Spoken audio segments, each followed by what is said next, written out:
और महिलाओं के खिलाफ अपराध लगातार बढ़ रहे हैं। आंकड़े आप लोग छिपाते रहते हो। अगर आपके आंकड़े आप देखेंगे सोशल जस्टिस के डिपार्टमेंट से हो या क्राइम रिकॉर्ड ब्यूरो से हो, अगर आप मंगाएंगे आपको मालूम होता आंकड़े बढ़ रहे हैं या घट रहे हैं। सबको पता है कि हर अपराध दर्ज नहीं होता। डर, दबाव और व्यवस्था की नाकामी के कारण असंख्य मामले कभी सामने नहीं आ पाते हैं, क्योंकि गांव में डरते हैं लोग, जो ये केस अगर रजिस्टर हुआ हमको गांव में रहने देते या नहीं। ये मुश्किल से अत्याचार भी अगर होता है अपने मर्यादा को डर के महिलाएं और SC ST उनको सपोर्ट नहीं रहने की वजह से वो डर के वो भी लोग पुलिस तक नहीं जाते। हर घटना रिपोर्ट नहीं होती, इस कारण जातिगत हिंसा करने वालों की करने वालों का और उनको प्रोत्साहन मिल रहा है। सर, आजादी के बाद हमारे सामने दो सबसे बड़े लक्ष्य थे। समान न्याय पर आधारित सामाजिक व्यवस्था खड़ी करना और देश को एक संसदीय लोकतंत्र बनाना। आपने 11 सालों में दोनों पर बुलडोजर लगाए और आपकी सोच में संविधान नीचे और मनुस्मृति ऊपर। पिछले सालों में सरकार संविधान के 4 स्तंभों को जस्टिस, लिबर्टी, इक्वालिटी और फ्रेटर्निटी पर चोट आपने लगा दी और ये आप कर रहे हैं और संविधान को खत्म करने की आपकी योजना है। ये इस दिन में आपको मैं सामने रख रहा हूँ। MNREGA, national food security act, forest rights act, right to education, right to information और लैंड एक्विजिशन एक्ट जैसे कानूनों को भारतीय संविधान में निहित directive principles of state policy article 36 से लेकर आर्टिकल 51 तक ध्यान में रखते हुए बनाया गया। ये राइट बेस्ड थे सब, चाहे मनरेगा हो, फूड सिक्योरिटी हो, एजुकेशन हो, हेल्थ हो, ये सब हमने बनाया। और आपने क्या बनाया? एक मुद्दा लेते वही बार बार बोलने का। अरे ये तो राइट बेस्ड है, कभी हमारे लीडर्स बोले नहीं।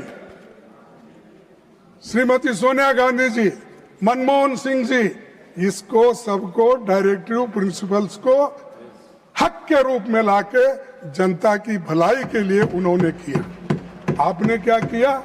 इसको उखाड़ फेंक दिया। और आप हमेशा यही बात करते हैं, आपने क्या किया, आपने क्या किया, तुमने क्या किया, यही किया। जो हमने बनाया उसको बिगाड़ना। हमने रेल ट्रैक डाला, तुमने भगाया एक रेल। बोलने लगे तो ये वंदे मातरम, वंदे भारत, वो स्पेशल ट्रेन, स्पीड ट्रेन। आपका बुलेट ट्रेन किधर गया मालूम नहीं है। तो बुलेट ट्रेन शायद शिमला में भाग रही होगी, शिमला से अहमदाबाद भाग रही होगी। सर, इकोनॉमिक सर्वे तो RTI के डाइल्यूशन की बात करता है, यही आपकी सोच है। मैं आपको ये दिखाना चाहता हूं कि RTI जो हमारे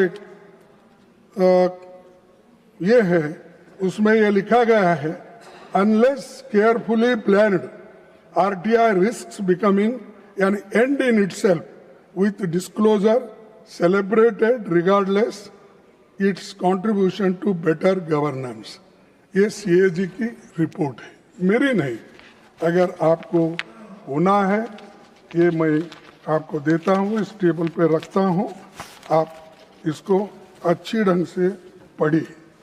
और ये आप ही के रिपोर्ट रहने के बावजूद अगर आप बार बार कहते हो क्या किए, आरटीआई एक्ट आपने लाया, पारदर्शिता आपने लाई, हमने लाया और उसको इम्प्लीमेंट किया और इसको इम्प्लीमेंट किया। और दूसरा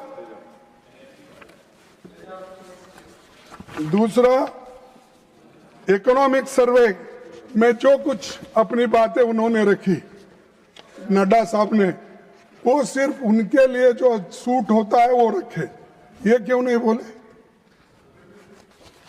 तीसरी मणिपुर जला, सरकार मौन रही, नेतृत्व की असफलता इसमें है। सामाजिक सद्भावना की बात मणिपुर के बिना अधूरी है। वहां दो समुदाय के बीच हिंसा, कम से कम 200 से अधिक लोगों की मौत, 70,000 से ज्यादा डिस्प्लेस्ड हुए। आपने मणिपुर को मिलिटराइजेशन जोन बना दिया, ये मिलिट्री एरिया बना दिया आपने, और इतिहास गवाह है। मैं एक अपने ही उदाहरण आपको देता हूं कि जैसा आपके नेता जिसकी बहुत तारीफ करते हैं आप, साहब उतनी भी तारीफ मत गिरो, एक इंसान ऊपर जाके नीचे गिरे तो उसकी हड्डी फसली भी नहीं मिलेगी। तो मैं आपको यह कहना चाहूंगा, इतिहास गवाह है कि वास्को डी गामा को पोर्तुगल से अफ्रीका होते हुए भारत पहुंचने में लगभग 11 महीने लगे, जबकि उन्हें समुद्री मार्ग भी पता नहीं था। क्रिस्टोफर कोलंबस को स्पेन से नॉर्थ अमेरिका पहुंचने में करीब 2 महीने लगे, और लेकिन इतनी बड़ी मानवीय त्रासदी और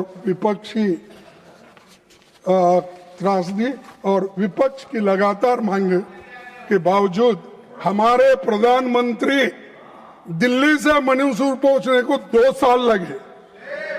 वास्को डी गामा, क्रिस्टोफर, इनको 2 महीने 11 महीने में वो नया दुनिया ढूंढ निकाले, लेकिन हमारे प्रधानमंत्री जी मणिपुर को जाने के लिए दिल्ली से मणिपुर कम से कम 2 साल लगे उनको। ये है आपका काम, ये क्या पावरफुल एग्जीक्यूटिव है, क्या आपको गरीबों के बारे में चिंता है, देश के बारे में चिंता है, नॉर्थ ईस्ट कंट्रीज के बारे में चिंता आप जताते हो, यही चिंता है आपकी। सर,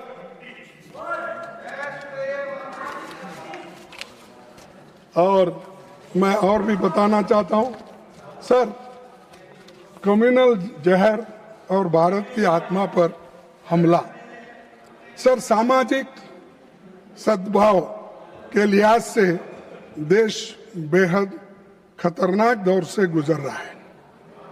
भारत की पहचान सदियों से diversity of thought and practice रही है। ये कई धर्मों और संस्कृतियों की जन्मभूमि रहा है, जहां वे आपसी सद्भाव के साथ फले फूले। हाल में उत्तराखंड में, आप नजदीक है, तो बीजेपी सरकार ने एक दीपक, जिन्हें अपना नाम मोहम्मद दीपक रख लिया था, एक मुकदमा दर्ज करा दिया, जो सद्भावना की रक्षा के लिए खड़ा हुआ था। जब रक्षक की भक्षक बन जाएगा, रक्षक की भक्षक बने, तो आम आदमी रक्षा कहा, आम आदमी को रक्षा कहाँ है? एक आदमी झगड़ा सुलझाने के लिए, उनको जब कुछ समाधान करने के लिए जाते हैं, उसी को आप धमकी देते हो, मारते हो, खत्म करते हो। ये इसका नाम, इसीलिए मैं कहता हूं, सहिष्णुता आपके पास नहीं है। आप सिर्फ पोलराइजेशन की पॉलिटिक्स करते हो, वोटों के लिए लड़ते हो और बड़े बड़े भाषण करते हो। सिर्फ पोलराइजेशन के लिए, देश के लिए नहीं। सर, भाजपा के एक मुख्यमंत्री, मैं उनका नाम नहीं लेना चाहता हूं इस जबान से, क्योंकि इतना ऐसा तो इंसान मैं नहीं देखा, एक मुस्लिम समुदाय को निशाना बनाकर दिए गए बयान पूरे लोकतंत्र के लिए खतरे की घंटी है। और ये मुख्यमंत्री हमेशा पोलराइजेशन की बात करता है, हर एक को झगड़ा लगाता है, हर एक जगह मुसलमानों के खिलाफ बात करता है। भाइयों, देश में सेलेक्टिव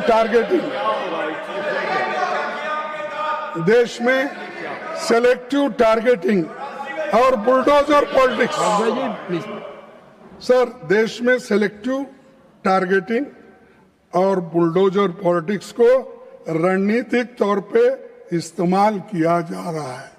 नड्डा साहब, ये आपकी रणनीति है और आप इसी राह पे चल रहे हो, लेकिन आप दिल से तो नहीं चाहते ये, लेकिन मजबूरी है कि आपको मोदी साहब कहते हैं तो आपको कहना ही पड़ता है।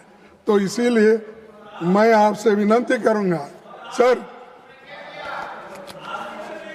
अरे मैं 60 साल में मेरा ही एक अलग उसूल है, मैं करते जा रहा हूं। सभापति जी, मध्य प्रदेश, उड़ीसा, दिल्ली, छत्तीसगढ़ और केरल आदि राज्यों में चर्चेस पर भी हमले हो रहे और क्रिसमस पर हमले बढ़ जाते हैं।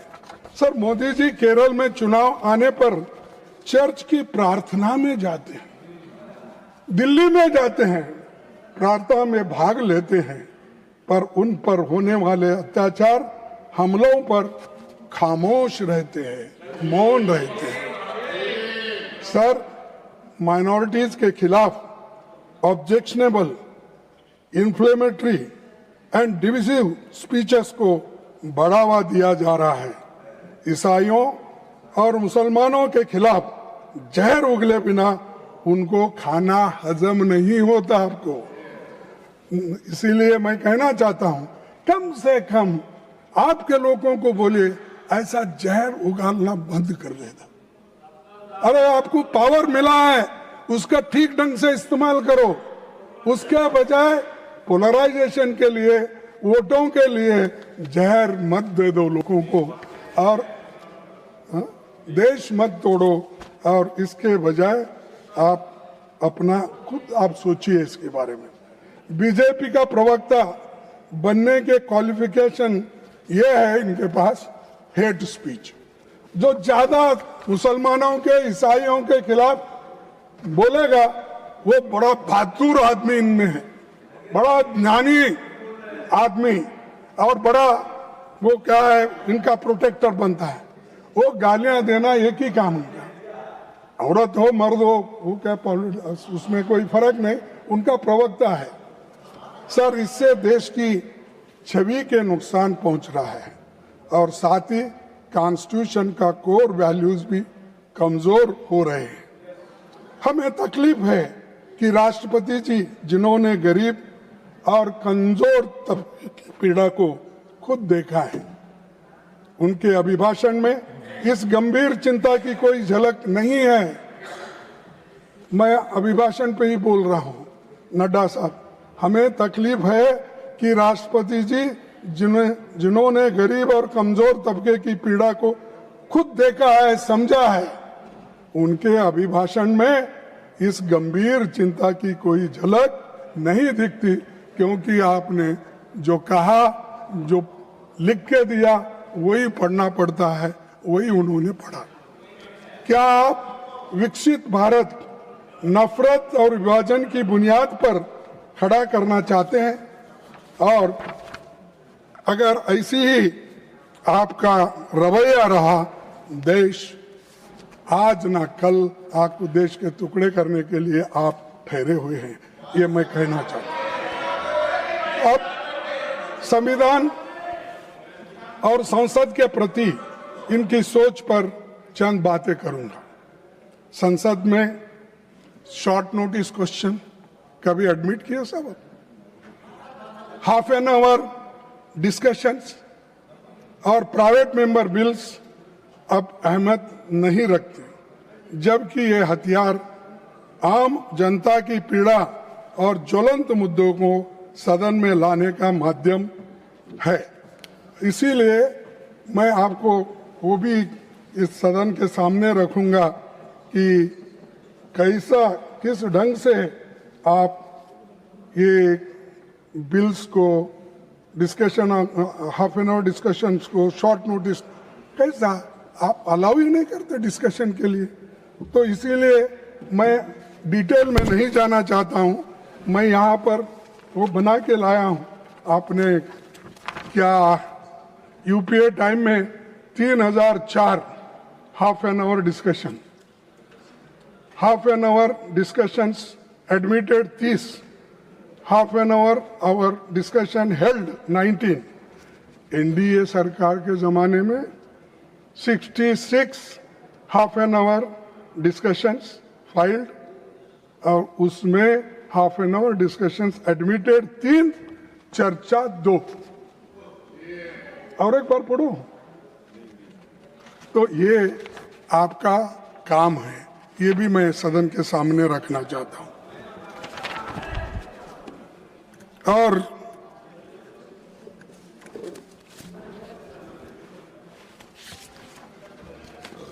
प्रधानमंत्री संसद में सवालों से बचते हैं। 16वीं और 17वीं की लोकसभा में 8123 सवाल पूछे गए। यादव साहब, इधर भी थोड़ा ध्यान दीजिए। नहीं, मेरी बात नहीं कर रहे आप, और दूसरी बात कर रहे थे, मेरे को मालूम है। 16वीं और 17वीं, 16वीं और 17, नहीं बैठिए मैम सर। 16वीं और 17वीं लोकसभा में 8123 सवाल पूछे गए। कितने? 8123 सवाल पूछे गए, लेकिन केवल 13 स्वीकार हुए और 1015 सवाल खारिज हो गए। क्या डेमोक्रेसी है, क्या चर्चा है? आप लोग चर्चा नहीं करते, यहां पर गड़बड़ करते हो। यह है आपका उत्तर, ये है चीजें।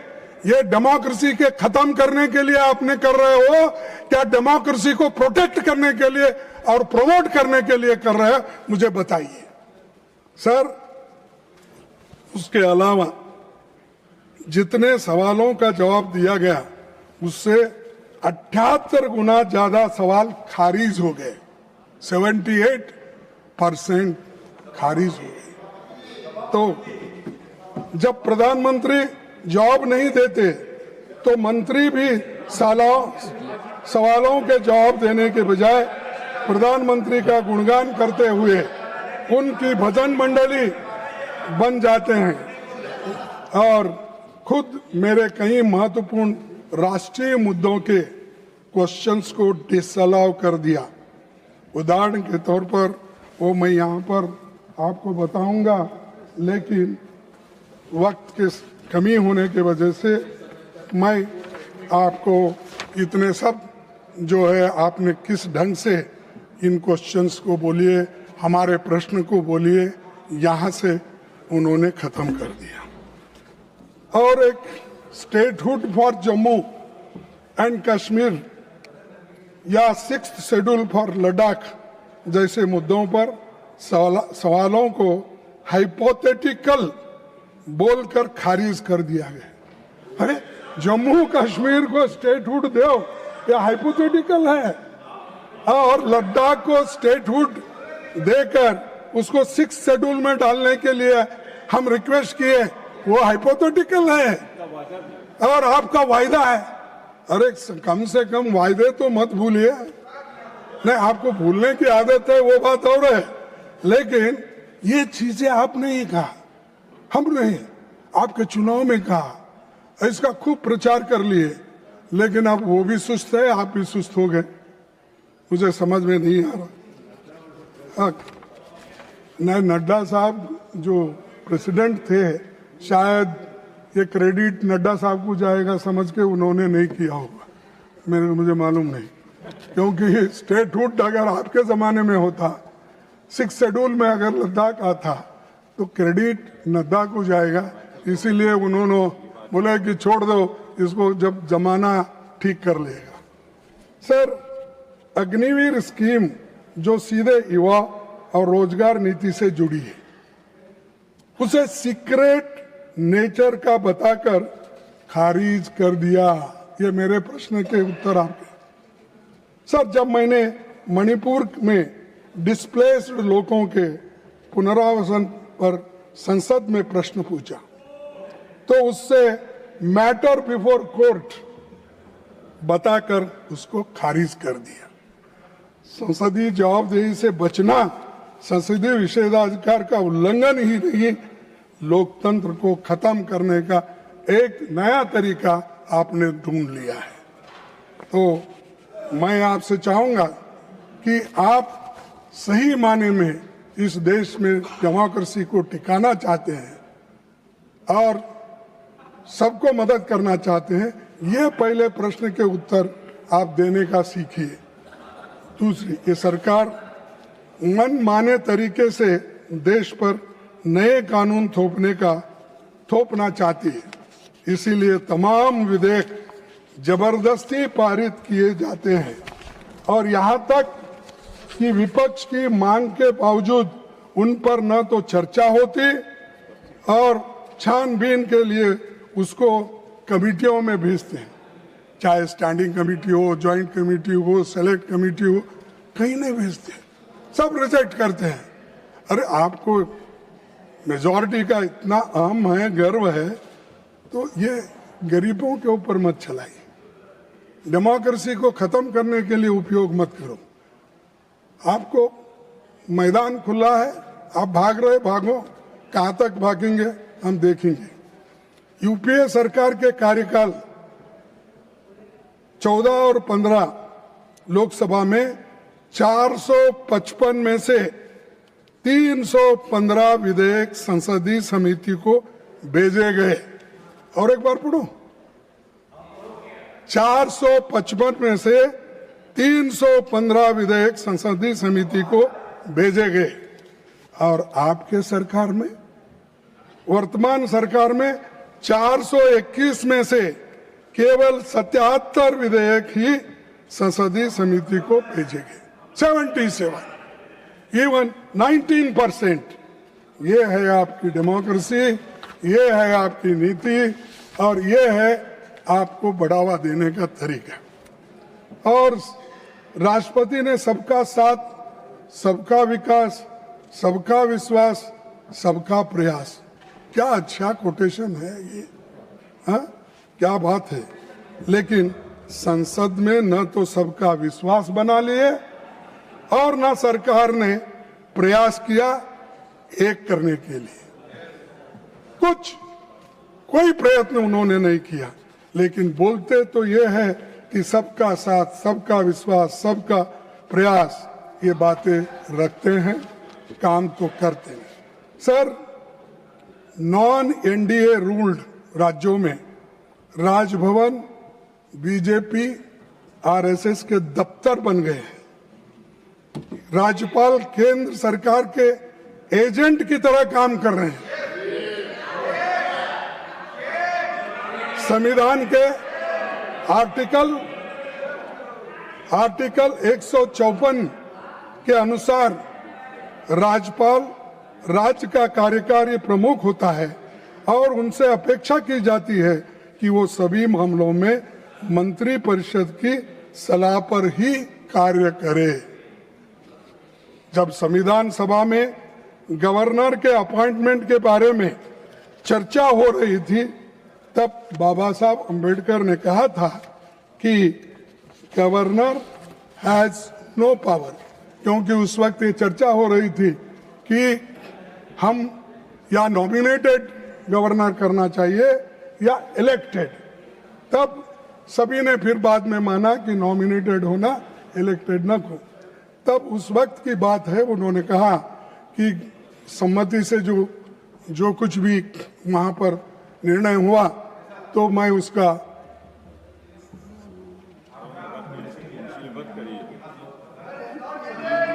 नॉट बड़े आदमी है नॉट सर, मैं सम्मानित नॉट नेता है। What money do you give?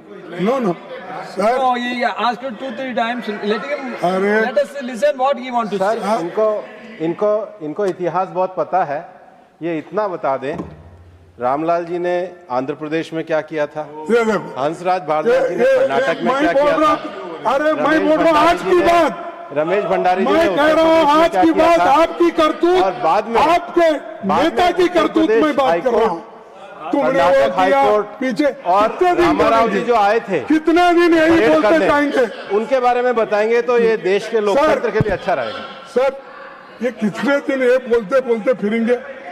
और governor has no power to interfere with the internal administration of a provincial ministry state में। सर कर्नाटक, तमिलनाडु और केरल हर जगह राज्यपालों ने कैबिनेट से पारित भाषणों से इनकार किया है। क्या साहब आप क्या आपने कभी ऐसा इनकार करते हैं? गवर्नमेंट का कोई स्टेटमेंट है, उन्होंने पढ़ने दी है हमने। अभिभाषण भी जो होता है प्रेसिडेंट का वो पढ़ते हैं, हमको मालूम है उसके पीछे किसका हाथ है, कौन किसने बोला, क्या क्या आपने कहा, वही लिखते हैं। सर मैं जिक्र करना चाहता हूं कि कर्नाटक विधानसभा से पारित हेट स्पीच बिल जो सद्भाव की दिशा में एक बड़ा अहम बिल था, उसे रोक दिया गया। और भारतीय संविधान ने लोगों को अवसर की समानता से लेकर जीविका अधिकार दिया।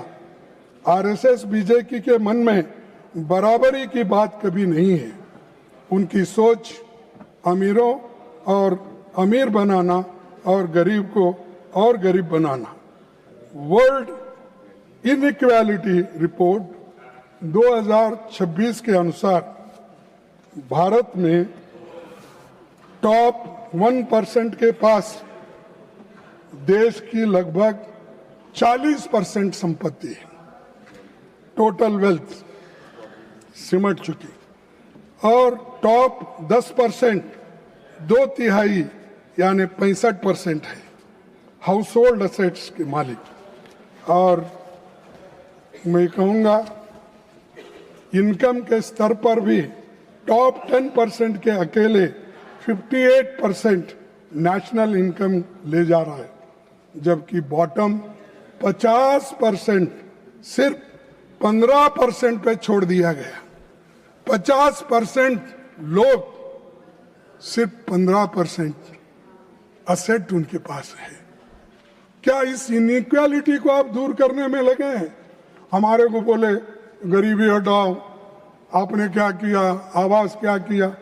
मेरे को बताइए, ये तो मेरा रिपोर्ट नहीं है, ये तो आप अभी रिपोर्ट करते ना, मोदी जी का वर्ल्ड इकोनॉमिक रिपोर्ट, वो रिपोर्ट पढ़े आप। मैं पढ़ रहा हूँ वर्ल्ड इनइक्वालिटी रिपोर्ट। हाँ पढ़। तो आपकी ग्रोथ की सोच पसंदीदा चुनिंदा पूंजियों के लिए मेहनतकश लोगों की दिक्कतों से आपका कोई मतलब नहीं। यही आपका विकसित भारत है और यही आपकी सोच है। सभापति जी, जब मोदी जी गुजरात के मुख्यमंत्री थे, उस दौरान रुपए की गिरावट की तुलना तत्कालीन प्रधानमंत्री डॉक्टर मनमोहन सिंह जी की उम्र से किया तो आपकी उनकी उम्र कितनी है उतना मनी वैल्यू है। ऐसा विडंबना करके आपने उनको इंसल्ट करके बात करते थे जब आप चीफ मिनिस्टर ऑफ गुजरात थे। आज मैं पूछना चाहता हूं कि ये है मोदी जी की उम्र को बहुत पहले पार कर, आज की जो 92 रुपीज है, ये तो मोदी जी के उम्र को पार करके चले गई। नहीं साहब, ये तो पार करके चले गए। और उस वक्त आप मनमोहन सिंह की बात करते थे, और इसीलिए और उस वक्त ये भी आप कहते थे कि इतिहास के पहली बार $1.92 का हो गया है, पर मोदी जी को देश की इज्जत की कोई चिंता नहीं है। उस वक्त चिंता थी क्योंकि वो अपोजिशन में थे, उस वक्त चीफ मिनिस्टर थे, तो देश की इज्जत के बारे में बात करते। वे कहाँ गए आप भी? तो ये मैं आपसे बताना चाहता हूं कि एक तरफ सभापति जी, नौजवानों की पीड़ा से इस सरकार को कोई मतलब नहीं। उनकी पीड़ा कम करने का सबसे आसान रास्ता ये था कि सरकारी वैकेंसी तो कम से कम भरे। लेकिन आज केंद्र सरकार में 9.7 लाख से अधिक पद खाली है। ये उन्हीं का प्रश्न का उत्तर है। और पब्लिक सेक्टर्स, पुलिस आदि मिलाकर करीब 50 लाख से भी ज्यादा हर स्टेट में मिलाकर इतने वैकेंसीज है। एम्स, मेडिकल संस्थानों में ये सभी आंगनबाड़ी से लेकर सभी योजनाओं में 50 लाख के ऊपर होते हैं। तो नोटबंदी, लॉकडाउन, बुलेट ट्रेन चलना, काला धन वापिस लाना, 2 करोड़ नौकरियां देना, ये सब जुमले कहाँ गए साहब? कहाँ है ये सब? खूब अभी भी उसको भुलाने के लिए आप बहुत कोशिश करते हैं, लोग भूलते नहीं। और अगर मैं नोटबंदी में अगर एसेस नहीं पाऊंगा तो विजय चौक पे मुझे फांसी लगाओ। हाँ, इसी चौराहे पर फांसी लगाओ। जब नोटबंदी हो गई उस वक्त भी यही बोले, काला धन का यही बोले, 2 करोड़ नौकरी का भी यही बोले। कितने झूठ बोलते हो, कितने असत्य बातें करते हो। कोई, हमको तो शर्म आता है, अब आपको आता नहीं, मैं कैसा? हाँ सर, दूसरी चीज, नारकोटिक्स कंट्रोल ब्यूरो ने एक ही वर्ष में 1.3 लाख किलोग्राम ड्रग्स जब्त किए। पिछले 5 वर्षों में हाई वैल्यू ड्रग सीजर्स का 65% केवल गुजरात के बंदरगाहों से ही हुआ। कहां से हुआ? गुजरात के बंदरगाह। वहां कौन रहते हैं? कौन रहते हैं? मोदी साहब, उनका एरिया है। और वो कौन, होम मिनिस्टर कौन है? शाह साहब है। अरे ये गांधी जी का प्लेस है, गांधी जी की जगह है, उस जगह और आप बड़े अपने आप को पावरफुल समझते हो। कहां गई आपकी मर्दानगी? कहां गई? आप रोक नहीं सकते नारकोटिक का, आप रोक नहीं सकते निशाबंदी को। आप शाकाहारी की बात करते हैं, लोगों को निशा का इधर ढोस देते हो। सर, प्रधानमंत्री जी और गृह मंत्री जी के गृह राज्य में इतनी बड़ी मात्रा में नशीले पदार्थ पहुंच रहे हैं, ये किसके पोर्ट से? ये किसके पोर्ट से? अरे ये अदानी के पोर्ट से आते हैं। और ये लोग अदानी के पोर्ट से आते हैं, आपको कंट्रोल नहीं कर सकते उसको, तो रोज आपके पास फ्री रहता है आजू बाजू में। तो ये आपका चाल और चलन है, आपकी नीति है। तो मैं आपसे यही करूंगा सर, अब युवाओं का बेहतर भविष्य के लिए जोखिम भरे रास्ते से अमेरिका, कनाडा और यूरोप तक जाते हैं, वो मारे मारे फिरते हैं। आप लोग हजारों नौजवानों को इजराइल जैसे एक्टिव वार जोन में फिलिस्तीन मजदूरों की जगह काम करने के लिए भेजते हो। सर, आज मैं प्रधानमंत्री से पूछना चाहता हूं, थ्रो नड्डा साहब, क्योंकि वो यहाँ नहीं है, तो एक्टिव और जून में मजदूरी के लिए अपने नौजवानों को भेजना, क्या आप भारत का सम्मान बढ़ा रहे हो? इससे सम्मान बढ़ता है आपका।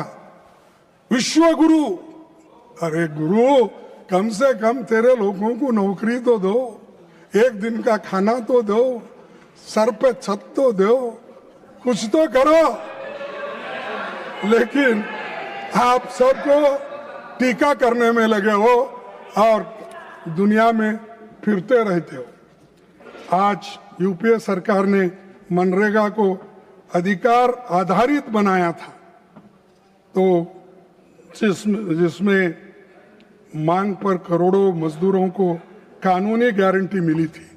इसका सबसे बड़ा फायदा महिलाओं को हुआ और डॉक्टर मनमोहन सिंह और सोनिया गांधी जी ने गरीब श्रमिकों को गरिमा और आजीविका सुरक्षा देने वाला सेफ्टी नेट तैयार किया। ग्राम सभाओं के क्रियान्वयन में शामिल किया गया। फंड एलोकेशन जनता की जरूरत के हिसाब से सुनिश्चित किया जा रहा है। लेकिन आज एनडीए सरकार डिमांड बेस्ड से एलोकेशन ड्राइवन बना रही है और फंडिंग पैटर्न में बदलाव हुआ। 10% राज्य का, 90% केंद्र सरकार का था, लेकिन आज 60% केंद्र का, 40% के स्टेट का। मैं आपसे निवेदन करना चाहता हूं, क्या स्टेट के लिए ये ठीक है? क्या स्टेट इसको करेगा? तो ये है इनका कि स्टेट वाले के पास उतनी शक्ति नहीं है, तो खास करके हिमाचल में तो कुछ भी शक्ति नहीं है, क्योंकि वहाँ पर रेवेन्यू नहीं मिलता। उत्तराखंड जैसे और गरीब, जितने भी गरीब स्टेट्स है वहाँ पर मिलना मुश्किल है, लेकिन इन्होंने ठोक दिए 40% आप दो, क्योंकि वो 40% देंगे नहीं, 60% छोड़ेंगे नहीं यहाँ से। तो इसीलिए मैं आपको ये निवेदन करना चाहता हूँ, जो मनरेगा का एक्ट है उसी को रहने दो। अगर आप नया एक्ट लगाएंगे तो मैं समझता हूँ ये मजदूरों के खिलाफ है, गरीबों के खिलाफ है, किसान मजदूर के खिलाफ है, महिलाओं के खिलाफ है। ये मेरा कहना है और ये राइट टू वर्क छीन ले रहे हैं आप। इसीलिए मैं आपसे ये आपके सामने ये बातें रख रहा हूँ।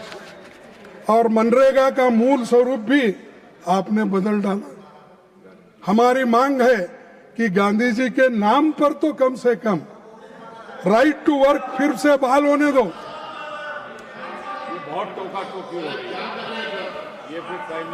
हाल के महीनों में सरकार ने लेबर कोड को जोर शोर से प्रचार किया। आप लेबर मिनिस्टर भी थे। ये सच है जो आपने लाया लेबर कोड? मानते हैं?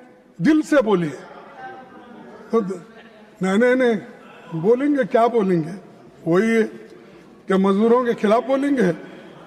सर, सच्चाई ये है, आजादी से पहले और आजादी के बाद बने वे सभी श्रम कानून जो मजदूरों के भविष्य की गारंटी थे, आपने अपने चंद कॉरपोरेट मित्रों को लाभ पहुंचाने के लिए उस कानून को, लेबर कानून को खत्म कर रहे हैं। और छठवीं सीमा 100 से बढ़ाकर 300 कर्मचारियों कर देने से भारत की 80% से अधिक फैक्ट्रियां अब बिना सरकारी अनुमति कर्मचारियों को निकाल सकती है।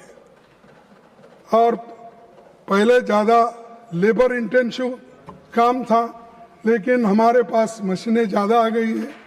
जब मशीनें ज़्यादा आने से लेबर और भी घटता है, लेकिन आपके दिमाग में नहीं आ रहा कि हम 300 से घटाकर 100 करना ये कितना उचित है। और आप ये हैंडलूम्स का तो आपको मालूम है, अब वो इलेक्ट्रिसिटी आने से, मशीनरी आने से, वहाँ जितने लोग पहले हैंडलूम में काम करते थे या खादी भंडार में काम कर, वो सब घट के जा रहे हैं। तो ये जो लेबर कोड है, इस लेबर कोड ये मजदूरों के खिलाफ है, आम जनता के खिलाफ है। इसीलिए इसको पहले 8 घंटे काम करना, ये जो था उसी को वैसा ही रखना चाहिए। और सर और एक मैं कहूँगा कि ये दूसरा चीज़ है कि यूनियन को दबाना, और आपका यूनियन, बीजेपी का यूनियन यही चाहता है, वो आपके खिलाफ स्टेटमेंट तो देता है लेकिन बाहर नहीं आता, क्योंकि उसको कोई तो लड़ने दो, मेरे को फायदा जो होता वो ठीक है। सर डॉक्टर बाबा साहब अम्बेडकर ने जब वो वाइसराय एग्जीक्यूटिव काउंसिल में लेबर मेंबर थे, उन्होंने भारत में पहली बार 8 घंटे काम का नियम बनवाया था, जो तब 14 घंटे था। तब ब्रिटिश गवर्नमेंट में वहाँ के लोगों को 8 घंटे का था, लेकिन यहाँ के लोगों को 14 घंटे का था। तब उन्होंने लेबर मेंबर के नाते, उन्होंने उस वाइसराय काउंसिल के मेंबर के नाते उन्होंने कहा कि आपको 8 घंटे और हमको 14 घंटे, ये हम मानते नहीं। उन्होंने 8 घंटे ही रखवाया, और मिनिमम वेजेस एक्ट उसी वक्त शुरू हो गया। उसके बाद डॉक्टर अम्बेडकर द्वारा रखी गई नींव को खत्म कौन कर रहे हैं? बार बार उनका भी नाम इलेक्शन में लेते हो, आप ही खत्म कर रहे हो। जो मजदूरों को मिलने का हक है उसको कुचल रहे हो, यूनियन को कुचल रहे हो। अरे एक तरफ गरीबों की बात करते हो और दूसरे तरफ आप उनको खत्म करने की बात करते हो। सर, मैं 11 साल पहले अच्छा दिन का वादा आपने किया था, लेकिन आज प्रदूषण की धूम में अच्छे दिन दिखाई नहीं दे रहे। प्रदूषण इतना है कि वो आपके अच्छे दिन कहाँ हैं वो दिख रहा ही नहीं। आपको दिख रहा है? सर, 11 साल की नाकाम नीतियों का नतीजा यह है कि लोग अब जीने के लिए हवा खरीदने को मजबूर हो गए हैं।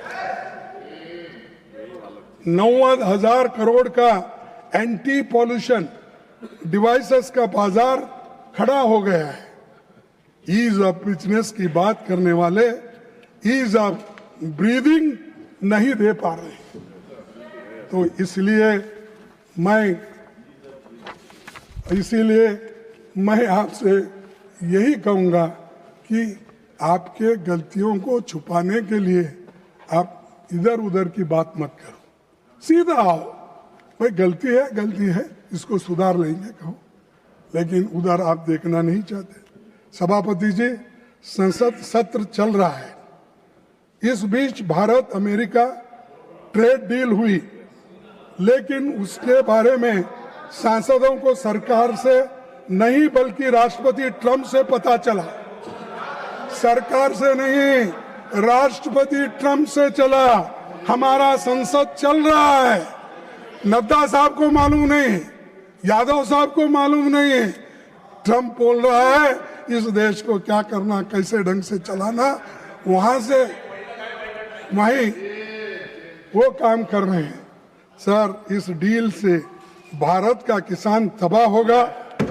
अमेरिकी एग्रीकल्चर सेक्रेटरी ब्रूक रोलिंस ने कहा, new US India deal will export more American farm products to India's massive market, lifting prices and pumping cash into rural America।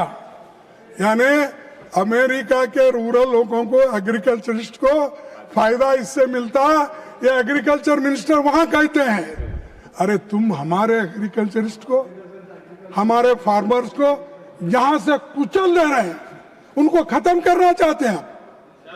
हाँ, और जीरो क्या है टैरिफ, जो इंपोर्ट होता है उसको जीरो टैरिफ, और हम जो कुछ बेचते 18 है। 18 तो किए हैं, अभी आया नहीं, 25 से 18 लोग कुछ भी रहने दो। तुम किसानों के हित में काम कर रहे हो या किसानों के खिलाफ काम कर रहे हो, एक बार हमको बहुत। उन्होंने तो कहा कि उनको भी थोड़ा बिजनेस से इंटरेस्ट है, जो हमारे कॉमर्स मिनिस्टर है उनको थोड़ा बिजनेस से इंटरेस्ट है। मैं वो उनके वैयक्तिक बातों को नहीं जानना चाहता हूँ, लेकिन वो भी तरफदारी अमेरिका का। Kharge ji, now try to conclude, please. Sir, you are first time you have come. I have given you first 10 time minutes extra speaking, also. Okay. and that's why you should at least give me some Okay, chance. okay. Continue, Sir. but try to conclude. Yes, sir. Bharat America trade deal हुई, लेकिन उसके बारे में सांसदों को सरकार से नहीं बल्कि राष्ट्रपति ट्रंप से पता चला। ये संसद का अपमान है। इस डील से भारत का किसान तबाह हो गया। अमेरिकी एग्रीकल्चर सेक्रेटरी क्या कहा, फिर मैं वो पढ़ना नहीं चाहता। आप भारत के किसानों की आय 2 गुना करने वाले थे। भारत का किसानों की आमदनी आप 2 गुना करने वाले थे ना। तो इसीलिए आप अमेरिका से दोस्ती करके, और अमेरिका जो आपके पास भेज रहा है 0% टैरिफ, और कभी भी कोई भी कहाँ भी कैसा भी सामान हो वो भेज सकता है, उसको कोई क्वेश्चन नहीं कर सकता। इतना अरे बेचने वाले के पास तो कंपटीशन होता है, जहाँ अच्छी है क्वालिटी है, ठीक ढंग से क्वांटिटी मिलती देखते, लेकिन यहाँ तो सीधा उनको इतना कंसेशन दिया गया कि किसानों को तुम जितना हो सके, भारतीय किसानों को जितना हो सके उतना मारो कुचलो, ताकि वो ऊपर उठ नहीं सके, और हमारा माल हर जगह कन्याकुमारी से कश्मीर तक चले और वेस्ट बंगाल से राजस्थान तक चले। और इसमें किसान तबाह हो रहा है, तंग हो रहा है। कम से कम 2 गुना करने वाले सरकार को मैं पूछूंगा, अगर जिंदा तो रहने दो उनको, जिंदा रहने के लिए क्या कर सके वो तो करो। आपके हाथ से 2 गुना करने का नहीं होता, लेकिन जहाँ है वहीं तो उनको रोको।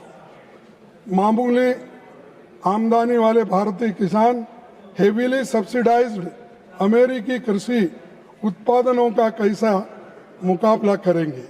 आपने 11 साल में हमारे किसानों को कमजोर ही किया है। सभापति जी, भारत के एक कृषि प्रधान देश है, सबसे बड़ी आबादी खेती पर निर्भर है। आपको हमारे कृषि उत्पादनों पर सोचना था, पर आप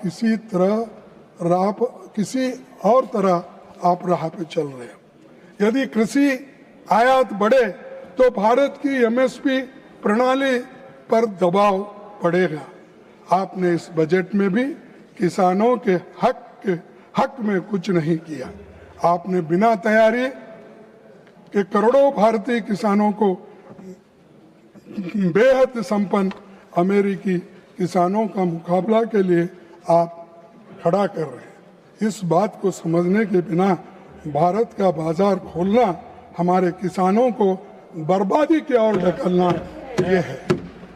सर, प्रधानमंत्री जी को मैं याद दिलाना चाहूँगा कि किसानों के 1 साल चले विराट आंदोलन के बाद आपको संसद से 3 काले कृषि कानून को बुलडोज करना पड़ा, तो वो आपने बाद में आंदोलन के बाद आपको वापस लेना पड़ा। और ये काले कानून वापस लेने के बाद भी आप फिर ये गलती कर रहे हो, अमेरिका के गले जाके गिर रहे। ये मेरा फ्रेंड है, मैं सुबह उठते ही चाय पे गपछुप करते हैं, वो करते हैं, क्या क्या की बातें बोले। हाँ, और मेरा दोस्त है और उसे चुनाव में गए, हारे। हाँ, तो ये सब होने के बावजूद भी एक बार फिर से किसान आंदोलन उठेगा, और वो लोग जब रास्ते पे उतरेंगे तो आप कहीं के नहीं रहेंगे। आपको जैसा वो वापस लिए, ये सब चीजें आपको वापस लेना पड़ेगी। सर, आखिरी चीज मैं आपके सामने बताना चाहता हूं, सभापति, ये किसान विरोधी ट्रेड डील है। बहुत सी डील विफल विदेश का नीति का नतीजा है। प्रधानमंत्री जी, जबरन गले मिलने, विनयन होता शादी सम्मेलन में शामिल होने और दूसरे देशों के चुनाव में प्रचार करने से देश को आखिरी क्या मिलेगा? विश्व मंच पर अमेरिका बार बार भारत का अपमान करता है। राष्ट्रपति ट्रंप दावा करते हैं कि उन्होंने भारत पाक युद्ध को ट्रेड की धमकी से रोका और मोदी जी ने उन्हें खुश करने के लिए रूसी तेल आयात घटाया, बंद कर दिया। अब ट्रंप घोषणा कर देते हैं कि भारत वेनेजुला से तेल खरीदेंगे। वेनेजुला से तेल अरे आप जहां बोल रहे हैं वहां ही खरीदना।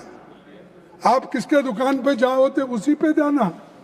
ये मोदी जी की जो झुके हैं, टिकने घोटे हैं और नाक रगड़ रहे हैं, ये गलत है। अब मैं ये सवाल उठता है कि हमारी सॉवरेंटी पे जब हमला हो रहा है, जब ट्रंप के कंट्रोल में जब हम गए हैं, तो आप ही सोचिए हमारी हालत विश्व में क्या है।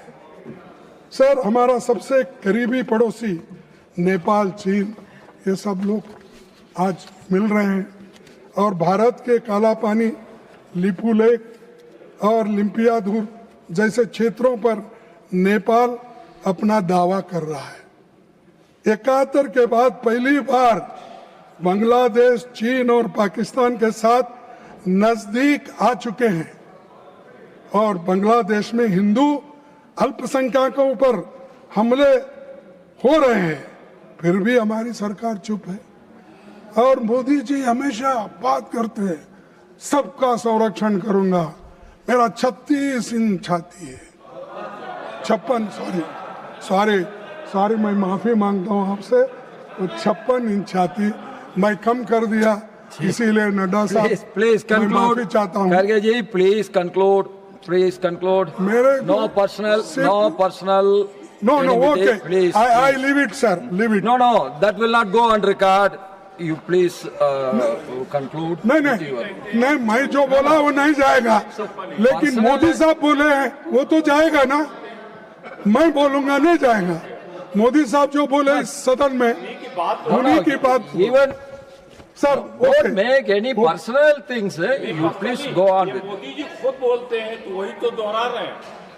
और हिंदू अल्पसंख्यकों पर जो वहां पर अन्याय हो रहा है, अत्याचार हो रहे हैं, इसको रोको और कहो कि भाई ऐसी चीजें हम बर्दाश्त नहीं करेंगे। अगर ये आप बोलेंगे नहीं तो कल के दिन हमारा बहुत बड़ा नुकसान हो जाएगा। भारत का चीन के साथ trade deficit record 116 lakh crore dollar और 116 लाख करोड़ तक पहुंच गया है। और जो लोग कभी चीन को लाल आंख दिखाने की बातें करते थे, आज वही चीन के लिए ट्रेड का रेड कारपेट बिछा रहे हैं। जबकि चीन गलवान के बाद लद्दाख और अरुणाचल प्रदेश पर दावा ठोकता जा रहा है, भारत के साथ आर्थिक रिश्ते अपनी शर्तों पर तय कर रहा है। ये देश के लिए नुकसान है, ये मजबूती नहीं, ये स्ट्रैटेजिक सरेंडर है और देश इसकी कीमत चुका रहा है। ये ट्रेड तब बढ़ रहा है जब सरकार कहती है कि पहलगाम हमले के बाद चीन पाकिस्तान को खुफिया मदद दे रहा था, फिर भी उसका स्वागत किया जा रहा है। सभापति जी, विदेश नीति की विफलताएं विदेशों का तक सीमित नहीं रही थी, वे आंतरिक सुरक्षा की चूक बनकर देश के भीतर उठती है। 2014 के बाद से इस सरकार के कार्यकाल में 2300 से अधिक आतंकी हमले, जिनमें करीब 1000 भारतीयों ने अपनी शहादत दी। विदेशी नीति को आप घरेलू ध्रुवीकरण का हथियार बनाना चाहते हैं।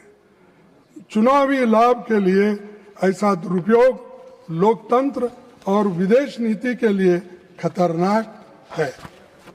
सर, आखिरी मैं बात रखूंगा। Please conclude. जी, कंक्लूड।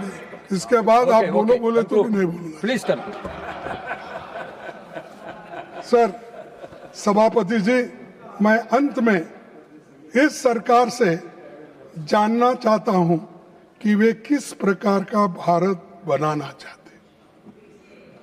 प्रतिकात्मक भारत या वास्तविक लोकतांत्रिक समाजवादी धर्मनिरपेक्ष और संप्रभु का सॉवरेन भारत, न्याय, स्वतंत्रता, समानता और बंधु प्रेम के सिद्धांतों वाले भारत से उनका परहेज दिखाई दे रहा है। सर, टैक्स पेयर के पैसे से किए गए भव्य आयोजन और प्रोपेगेंडा जनता को थोड़े समय के लिए गुमराह कर सकते हैं, पर आपने गरीब, महिला, वंचित, दलित, आदिवासी, अल्पसंख्यक, पिछड़े वर्ग, कामगार, किसान और छात्रों को सबके हितों पर आपने चोट पहुंचाई है और उनको निराश कर दिया है। लेकिन बात तो बड़े बड़े करते हैं। सब बातों से काम नहीं होता, काम करना पड़ता है। तो इसीलिए मैं विपक्ष के रूप में सवाल उठाना और संसद तक तथा संसद के बाहर भी हम बोलना, हम ये जारी रखेंगे, क्योंकि जब तक लोग समझेंगे नहीं, आप तो समझते नहीं, आप तो सोए हुए हैं। जो सोया हुआ आदमी को कोई जगा नहीं सकता जल्दी, और लेकिन जो नहीं उठना, ऐसा जो सोता है उसको उठाना बड़ा मुश्किल है। सोया हुआ आदमी को हम उठा सकते हैं, लेकिन जो आदमी सोया हुआ ढोंग करता है उसको उठाना मुश्किल है। सर, संविधान की रक्षा के लिए जन जागरण हमारा नैतिक और संवैधानिक कर्तव्य है। मैं आखिरी में एक बात बोल के अपने बात को समाप्त करता हूं, कम से कम इसको दे। सर, मोदी जी को क्या है, कुछ ना कुछ भाषण देना, लोगों को गुमराह करना। उन्होंने भी ऐसा ही करते। नड्डा साहब कम किए, आपके तरफ कम देके, अपने एमपी के तरफ ज्यादा देके, लेकिन आप कम देखे। लेकिन प्लीज कंक्लूड। लेकिन मोदी साहब हमेशा ऑडियंस को कैसा बोलते, अपने एमपी को बोलते। तो वैसा ही आपकी नफरतें बताती है, आपकी नफरतें बताती है कि आपको प्यार की जरूरत है। आपकी नफरतें बताती हैं कि आपको प्यार की जरूरत है। जीत ने अंधा कर दिया है तुम्हें